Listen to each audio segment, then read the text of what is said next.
আসসালামু আলাইকুম। স্বাগত জানাচ্ছি আমি মালিহা হোসাইন এনটিভির দুপুরের খবরে। ক্রাউন সিমেন্ট শিরোনাম দেখছিলেন, এবার পুরো খবর।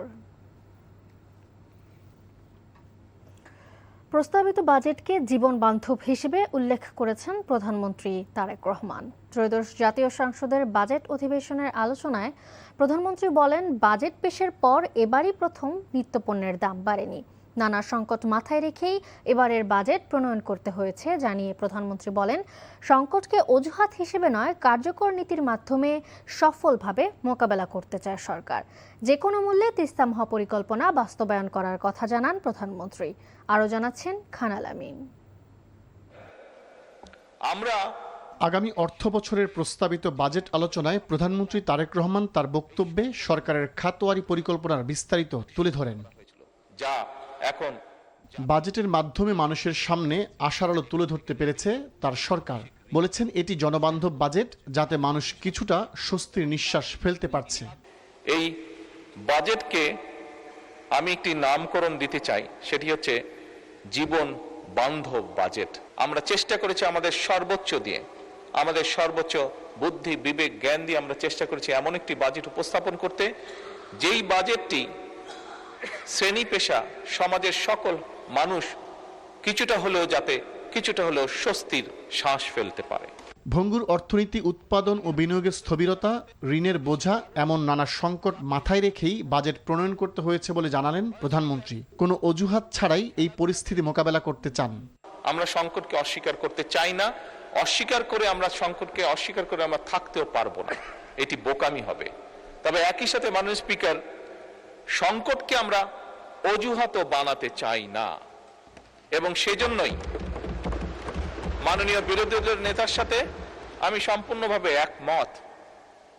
আমরা জনগণকে সাথে নিয়ে রাজনৈতিক সদিচ্ছা এবং কার্যকর নীতির মাধ্যমেই আমরা যে এই সংকটকে আমরা সফলভাবে মোকাবেলা করতে চাই। মাননীয় স্পিকার, অর্থনীতিকে মুষ্টিমেয় সুবিধাভোগীদের কাছ থেকে বের করে মানবিক অর্থনৈতিক ব্যবস্থা গড়ে তোলাই বাজেটের লক্ষ্য বলে জানান প্রধানমন্ত্রী। স্বৈরাচারের সময় আমরা দেখেছি এই বাংলাদেশের অর্থনীতিকে কিভাবে কুচি করা হয়েছে বিভিন্ন ব্যক্তির স্বার্থে। মাননীয় স্পিকার, এবারকার বাজেটের অন্যতম মূল লক্ষ্য হচ্ছে অর্থনীতিতে ধীরে ধীরে শৃঙ্খলাকে ফিরিয়ে নিয়ে আসা।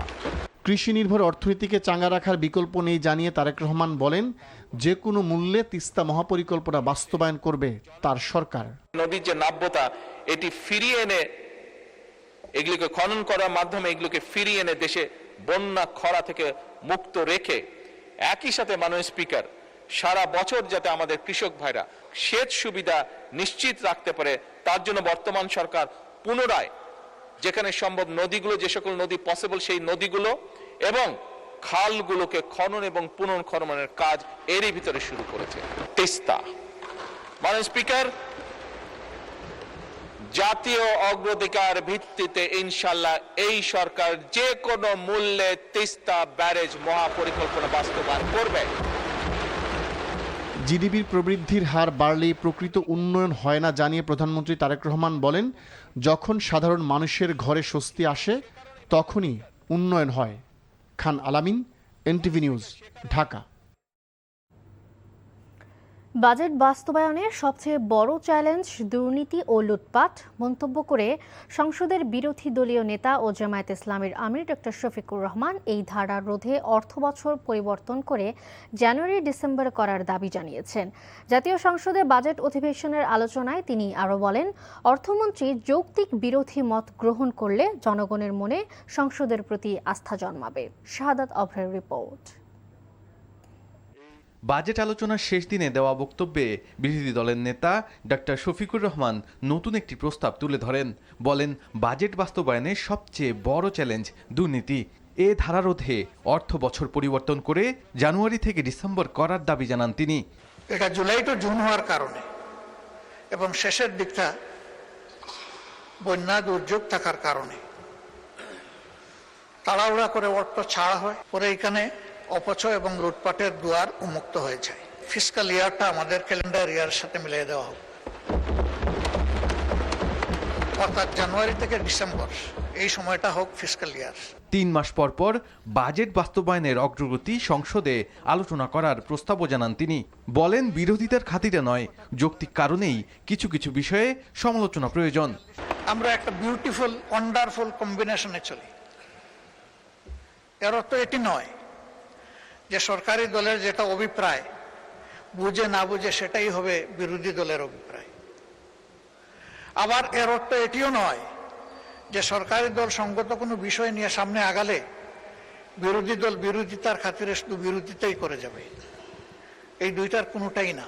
বর্তমান সংসদকে মুসলিমের পার্লামেন্ট আখ্যা দিয়ে তিনি আরো বলেন, গত 17 বছরে সংঘটিত সব গুম, খুন, নির্যাতনের বিচার নিশ্চিত করতে হবে। একটা গণতান্ত্রিক সরকার প্রতিষ্ঠিত হওয়ার পর বিচারের যে গতি এই সমস্ত ক্ষতিগ্রস্ত ব্যক্তি এবং পরিবার আশা করেছিল সেটা আমরা দেখতে পাচ্ছি না। আমরা দৃশ্যমান অগ্রগতি দেখতে চাই এই বিচারে। বলেন, অর্থমন্ত্রী যৌক্তিক বিরোধী মত গ্রহণ করলে জনগণের মনে সংসদের প্রতি আস্থা জন্মাবে। আশা প্রকাশ করে বলেন, এই সংসদ হবে বিরোধী দল ও সরকার দল উভয়ের ঐক্যবদ্ধভাবে দেশ চালানোর প্রধান ক্ষেত্র। শাহাদাত অফরো, এনটিভি নিউজ, ঢাকা। দেশের বরেণ্য চিত্রশিল্পী ও 21শে পদকপ্রাপ্ত সাংস্কৃতিক ব্যক্তিত্ব মুস্তফা মনোয়ার আর নেই। আজ সকালে রাজধানীর স্কয়ার হাসপাতালে চিকিৎসাধীন অবস্থায় ইন্তেকাল করেন তিনি। ইন্না লিল্লাহি ওয়া ইন্না ইলাইহি রাজিউন।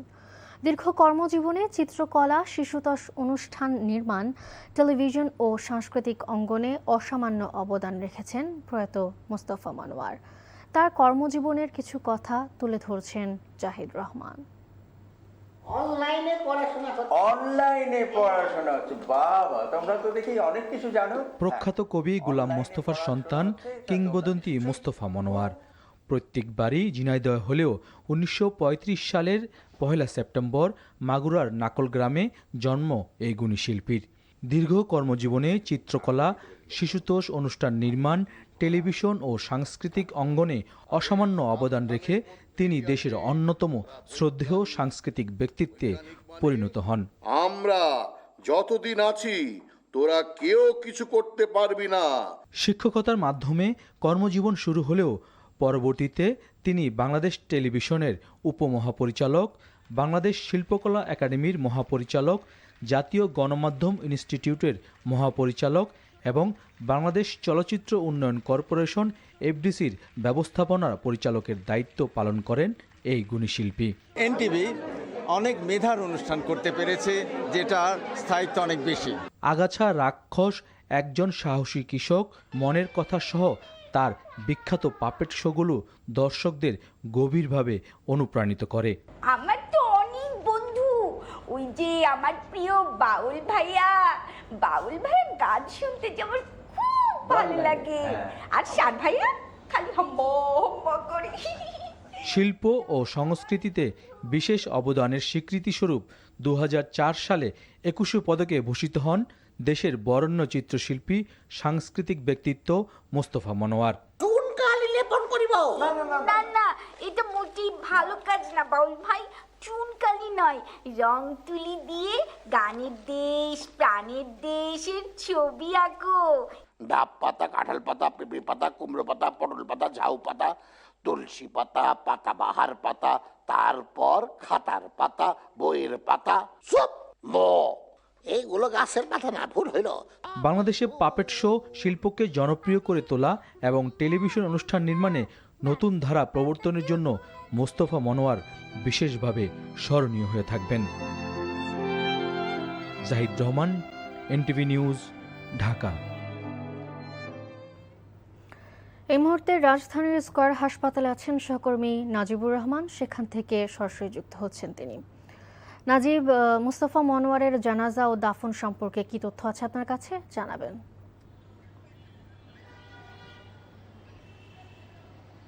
মালিয়া, শিল্পী মুস্তফা মনোয়ার আজ সকালে রাজধানীর স্কয়ার হাসপাতালে মৃত্যুবরণ করেন। তিনি বেশ কিছু শারীরিক জটিলতা, নিউমোনিয়া সহ প্রোস্টেট ক্যান্সারে ভুগছিলেন এবং চলতি মাসের 14 তারিখেই তিনি স্কয়ার হাসপাতালে ভর্তি হন এবং দীর্ঘ লড়াইয়ের পর কিন্তু আজ তিনি মৃত্যুবরণ করেছেন। সকাল 8:30টার দিকে তার মৃত্যুর খবরটি নিশ্চিত করেছেন তার বিশেষ সহকারী যিনি রয়েছেন তিনি।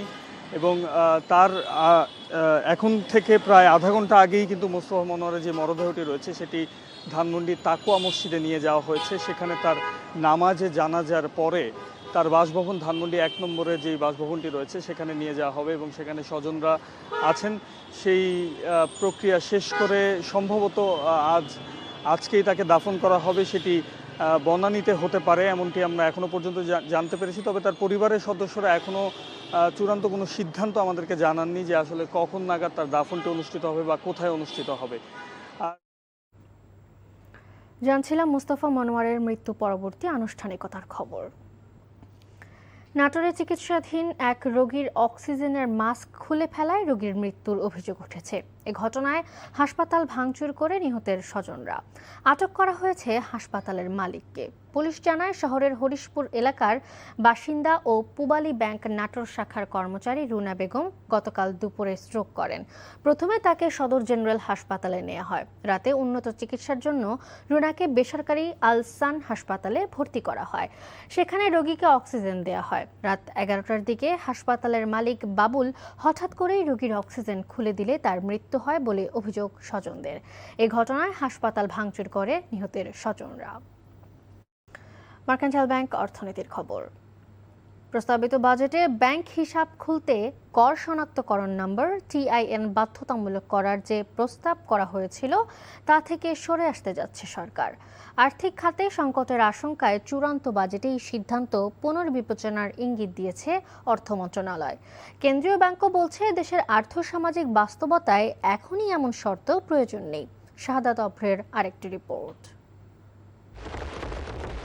2026-27 অর্থবছরের প্রস্তাবিত বাজেট বক্তৃতায় ব্যাংক হিসেব খুলতে কর শনাক্তকরণ নম্বর বা TIN বাধ্যতামূলক করার প্রস্তাব করেছিলেন অর্থমন্ত্রী। এতে নতুন হিসেব খোলা কমে যাওয়া, পাশাপাশি পুরনো হিসেব বন্ধ হওয়ার শঙ্কা তৈরি হয়। কারণ করযোগ্য আয় না থাকলেও TIN ধারীদের প্রতি বছর রিটার্ন জমা দিতে হয়। সার্বিক অবস্থা বিবেচনায় সংশোধিত বাজেটে কেন্দ্রীয় ব্যাংকের পরিসংখ্যান বলছে দেশের ব্যাংক হিসেব রয়েছে 19,32,51,000, আর NBR এর হিসেবে TIN ধারীর সংখ্যা প্রায় 2 লাখ হলেও নিয়মিত রিটার্ন জমা দেন মাত্র 40 লাখ। অর্থনীতিবিদদের মতে করের আওতা বাড়ানোর লক্ষ্যে এমন সিদ্ধান্ত নিলেও আস্থার সংকটে থাকা ব্যাংক খাতে এমন সিদ্ধান্ত উল্টো নেতিবাচক প্রভাব ফেলতে পারে।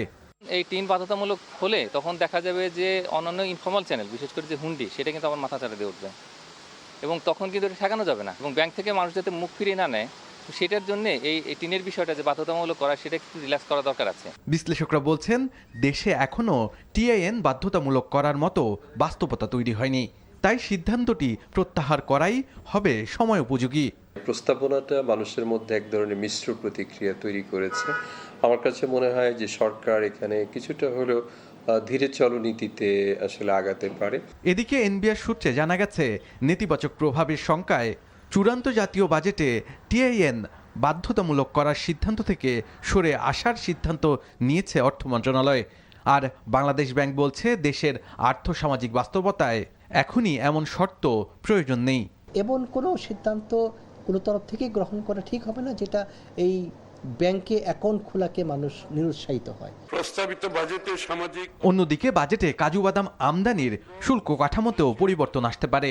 এছাড়াও চূড়ান্ত বাজেটে বেশ কিছু পরিবর্তন আসতে পারে বলেও জানায় NBR। শাহাদাত অফরো, NTV নিউজ, ঢাকা। এই ছিল দুপুরের খবরে। এই খবরের ভিডিও সহ আপডেট জানতে ভিজিট করুন NTV অনলাইন www.ntvbd.com। এছাড়াও NTVর জনপ্রিয় সব অনুষ্ঠান ও খবরের আপডেট জানতে ভিজিট করুন আমাদের ইউটিউব ও ভেরিফাইড ফেসবুক পেজ। 5টায় দেশের খবর দেখার আমন্ত্রণ রইল। ধন্যবাদ সবাইকে।